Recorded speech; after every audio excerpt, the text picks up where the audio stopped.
Alright guys, today I'm going to be showing you how to remove a broken off blade from a Ridgid 5th gen sawzall or reciprocating saw. First thing you're going to want to do is remove the guard, and then as you can see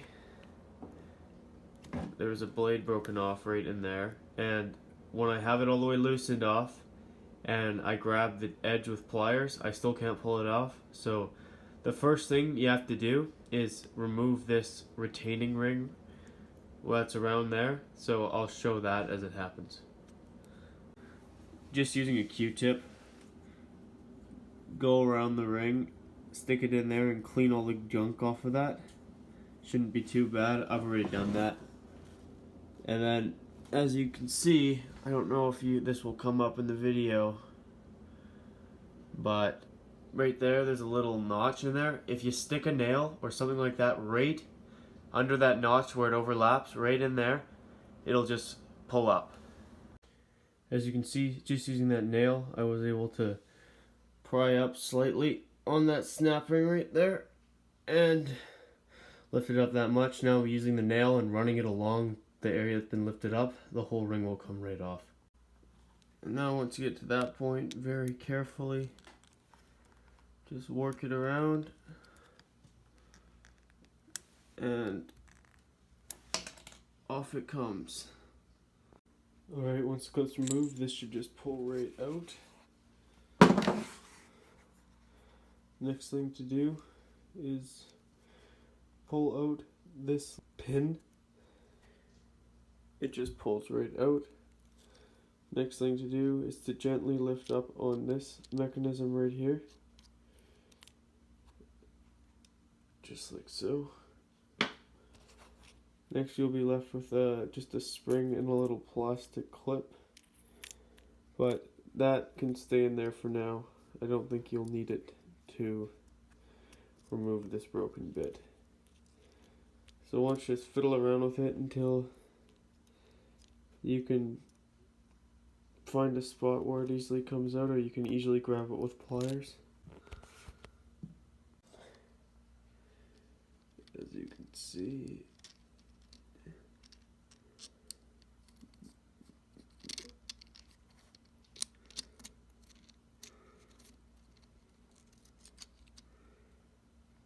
just drops on just like that.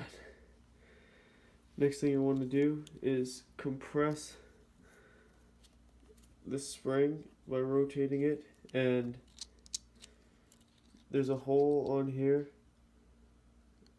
right like so. That hole, it lines up with a hole in the shaft, and you're going to want to compress the spring and stick that pin right through there. Just like so. You see it's compressed like that. Now I'm going to grab my pin and install it right through there. As you can see, my pin's a little bit damaged for some reason, but it should just sit in just like that. And you see how that's nice and flush, just like so. Perfect. Alright, once you got that pin installed like so, if you take a look at the top, there's two notches there and there, and line those two notches up with the two notches in there, and then it should just go right together. Actually, just once you get that in, line it up with the spot, and it should just shimmy down right like so. And you'll know it's working right when it moves freely, nice like that, and rebounds back. Now grab your snap ring and just press it right on. And by slowly using the nail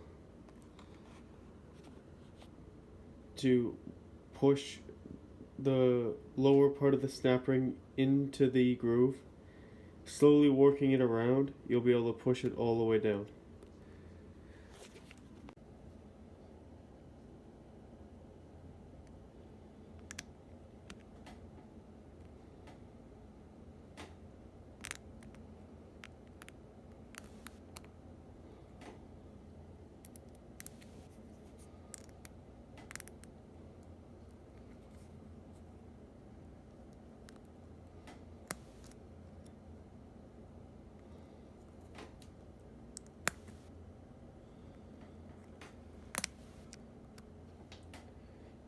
just like so. It's back together. And that is how you fix a Ridgid 5th gen reciprocating saw with a broken off blade.